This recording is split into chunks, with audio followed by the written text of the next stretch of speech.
In a world where connections are key, we navigate diverse environments, weaving through a digital map of contacts. Engaging in meaningful conversations, we exchange information with a network of partners. Together, we bridge social and organizational dynamics, working towards common goals. Amidst varied backgrounds, we stand united, a diverse group moving fluidly towards success. Hello, everyone. Welcome to our interview session here at beautiful ARA Institute. I'm Bridget, your host for today, and with me is Sergey, an expert in project management and emotional intelligence. Sergey, it's great to have you here.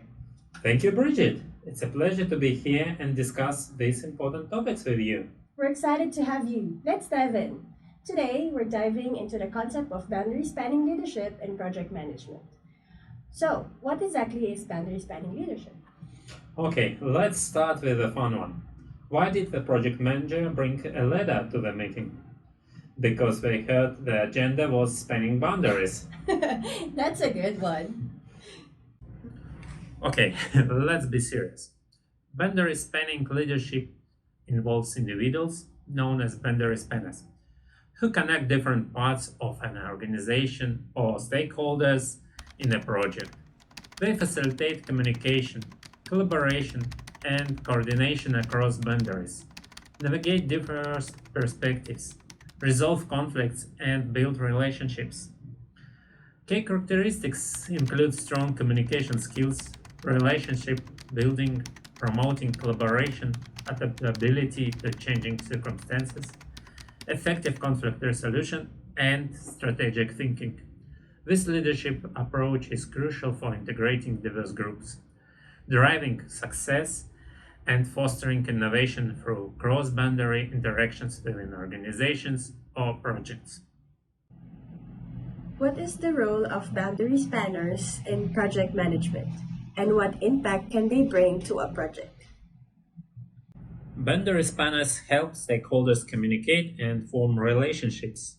They help departments communicate, collaborate, and coordinate across borders, making them crucial to project management. They ensure information flows smoothly, develop strong relationships, resolve disputes, unite groups, adapt to changing circumstances, and foster project innovation, making it easy for stakeholders to collaborate and communicate, improve project outcomes, teamwork, conflict resolution, efficiency, and success. All right.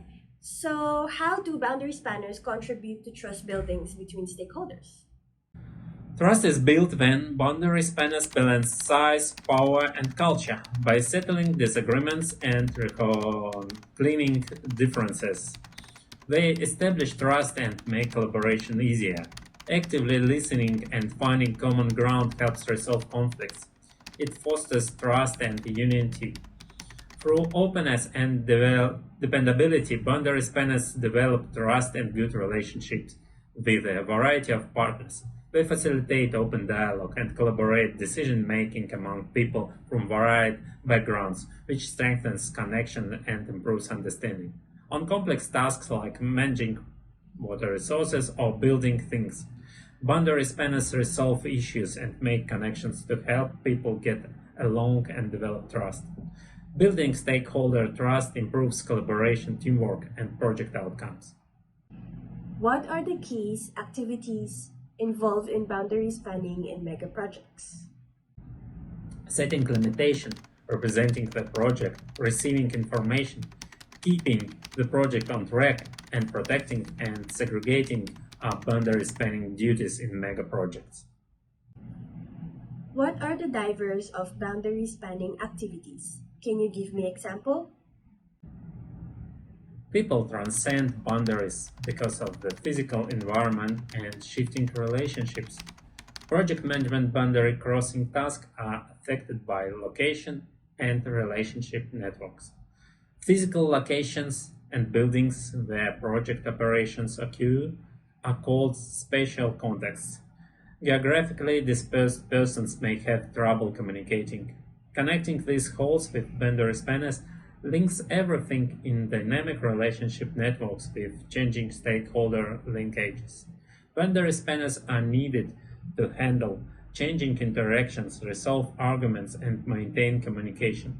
These criteria demonstrate how boundary spanners use their knowledge of space and relationships to help others collaborate, solve challenges, and collaborate for project success. Interesting.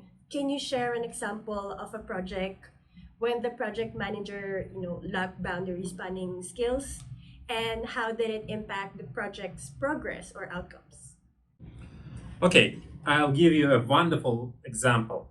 The Quebec Bridge, an ambitious engineering project, ironically failed due to poor communication among key personnel.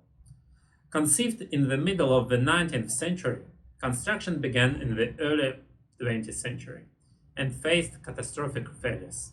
The bridge was much heavier than it carries capacity due to unchecked calculations. The site engineer noticed distortions and warned the consulting engineer, who initially dismissed the concerns as a minor. Even then, he realized the severity. His message to stop adding load wasn't communicated in time. One day in 1907, part of the bridge collapsed, killing 75 workers, making it the world's worst bridge construction disaster. Despite a royal commission blaming the disaster on engineers' errors, the project continued. In 1916, history repeated itself. Then the central span fell, killing 13 workers. The chief engineer had been warned 6 weeks earlier by engineer responsible for the center section. But the warning was ignored. Finally, the bridge opened in 1919, and up to nowadays it's still the longest cantilever bridge in the world. These strategies highlighted the importance of effective communication and boundary spanning in projects. The Quebec Bridge, though eventually completed, is a somber reminder of the consequences of neglecting these crucial aspects of project management. Interesting. How do boundary spanners contribute to resolving conflicts and maintaining relationships within the projects? Boundary spanners are great at resolving conflicts because they can mediate them, find common ground, and help both sides to understand each other better. Oh, that makes sense. And last question, how can a project manager develop boundary spanning skills? Project managers can develop boundary spanning skills by assessing their strengths and weaknesses, taking workshops and courses, and exercising empathy and active listening to understand diverse perspectives. Doing projects with people from various departments, asking people who have crossed organizational borders for assistance, and thinking about your experiences to modify your approaches can help you breach those barriers, build a professional network across sectors and disciplines, helps you communicate clearly and engage with stakeholders by participating, bridging gaps between disciplines. Thank you for your insights. Boundary spanning leadership plays a critical role in successful project management. I have learned so much with this interview. Thank you for having me. It's been a great pleasure discussing this important topic today. People who help with boundary-spanning leadership bring together different parts of an organization or partners, making it easier for them to communicate, work together, and coordinate. Strong communication, the ability to adapt, and the ability to solve problems are all important skills. Boundary spanners help people in project management get along, make sure information flows, and build trust among partners.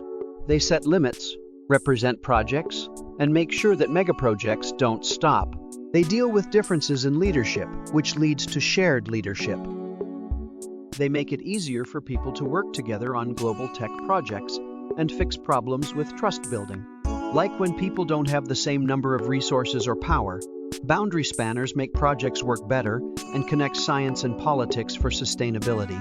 They work out disagreements, make connections, and help people understand each other in projects. These skills can be gained by project managers by evaluating themselves, learning, working on cross-functional projects, getting help from a coach, and making connections. Boundary spanning is needed for collaboration and stakeholder alignment, and it is driven by spatial context and changing connections.